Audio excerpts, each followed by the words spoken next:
किस तरह से पहले बिल्ला ट्रका वाला जो है वो इस फील्ड में आए, इनको लोग डॉन कहना शुरू हो गए, पता चलना शुरू हो गया कि ये बदमाश हैं अंदरून शहर के, आहिस्ता आहिस्ता फिर ये पाकिस्तान के डॉन बन गए। बिल्ला ट्रकों वाला था, वो कहता था कि जी मैं इस लाहौर का डॉन हूँ, और तीफी और गोगी भट्ट कहते थे कि हम लाहौर के सबसे बड़े डॉन हैं। तीफी और गोगी भट्ट से इसका फटा पड़ गया, इसने अपनी फैमिली दुबई में भेज दी। बिल्ला ट्रकों वाला ने अपनी फैमिली दुबई में भेज दी, बीवी बच्चे। तीफी और गोगी भट्ट में ये बड़ी क्वालिटी है कि ये जिस बंदे से भी ये शूटिंग करवाते हैं ना, बंदे किल करवाते हैं, फिर सारी ज़िंदगी उसका खर्चा खुद उठाते हैं। उसको बड़ा शौक था बदमाशी का, पहलवानी का। उसको लोग पहलवान कहते थे। टीपू को उसने शेर रखे हुए थे, कोई ओए नहीं था कर सकता। इनका इतना रोब दहशत होती थी, ये अकेले थोड़ी घर से निकलते थे, गाड़ियाँ आगे पीछे, गनमैन, उसका भाई और कैसर भट्ट मिलके जवेद भट्ट को ना कत्ल करवाते। वो तो सारा नंगा चट्ठा आ गया कि इन्होंने मिल के कत्ल करवाया। सुलह नहीं हो सकती, इनकी सारी ज़िंदगी नहीं हो सकती। 30-35 साल तो हो गए हमें देखते हुए, उनकी सुलह नहीं हुई और ना ही होनी है।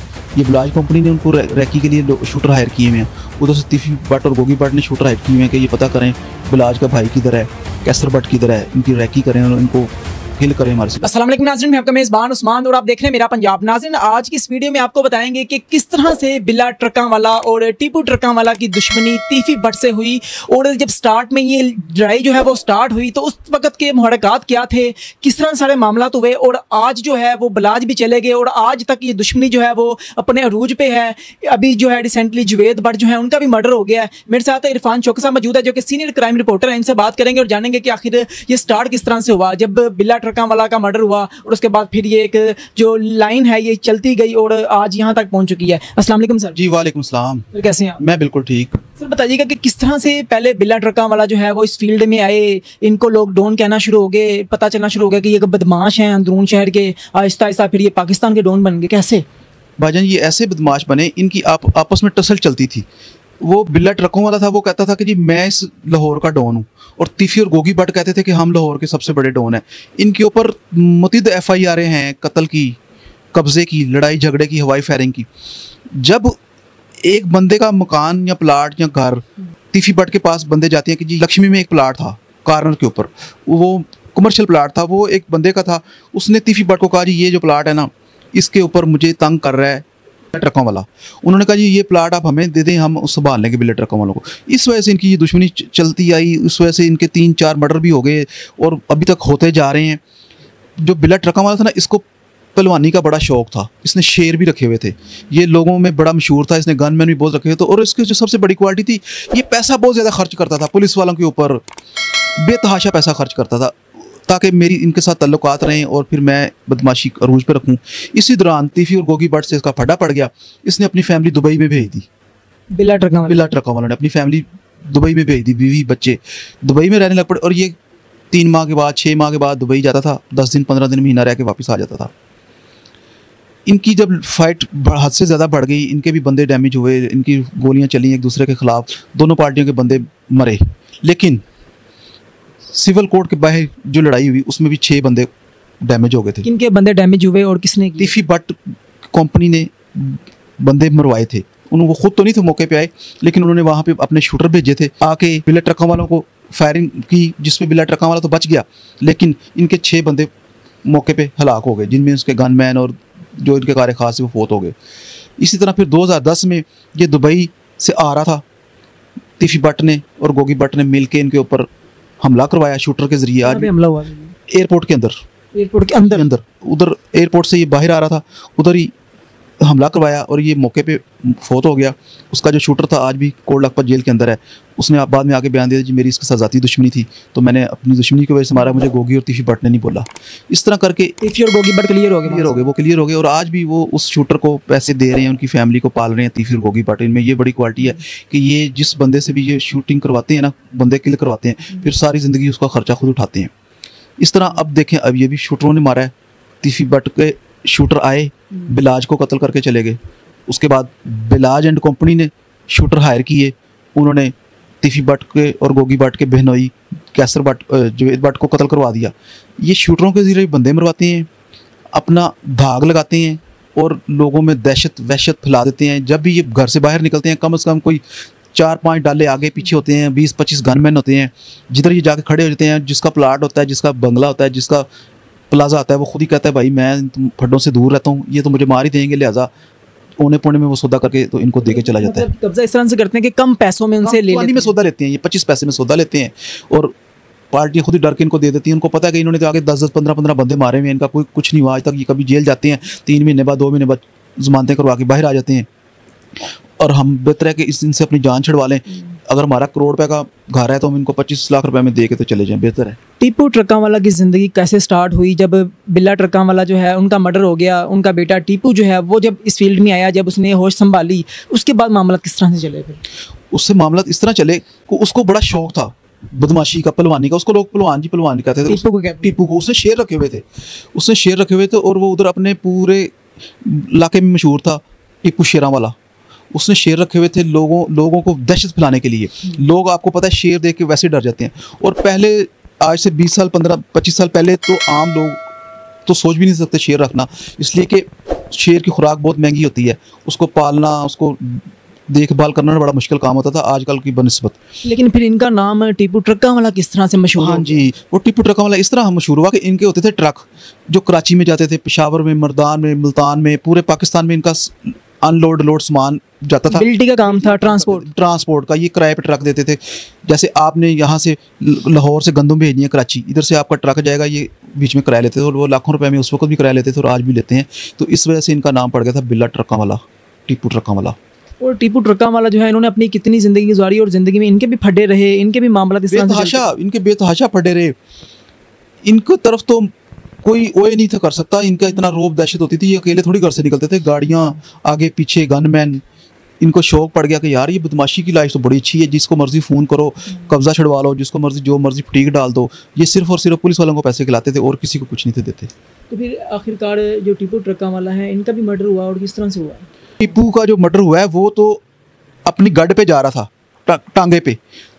उसकी रास्ते में लड़ाई हो गई, उसको तीफी के बंदों ने गोलियां मार दी, वो मर गया। मतलब किसी बात पे मारी? क्यों मार दी? वो इस बात पे मारी कि वो कहता था जी मैं सबसे बड़ा पहलवान हूँ। तीफी भट्ट, गोगी भट्ट कहते थे हम सबसे बड़े पहलवान हैं। तो इस वजह से उनकी लड़ाई हुई, वो उधर वो बेचारा मौके पे मर गया और इन्होंने वहाँ पे शूटर भेज के मरवा दिए। उसके बाद बलाज जो है वो तो सब लोगों को भी पता है कि बलाज किस तरह से हुआ।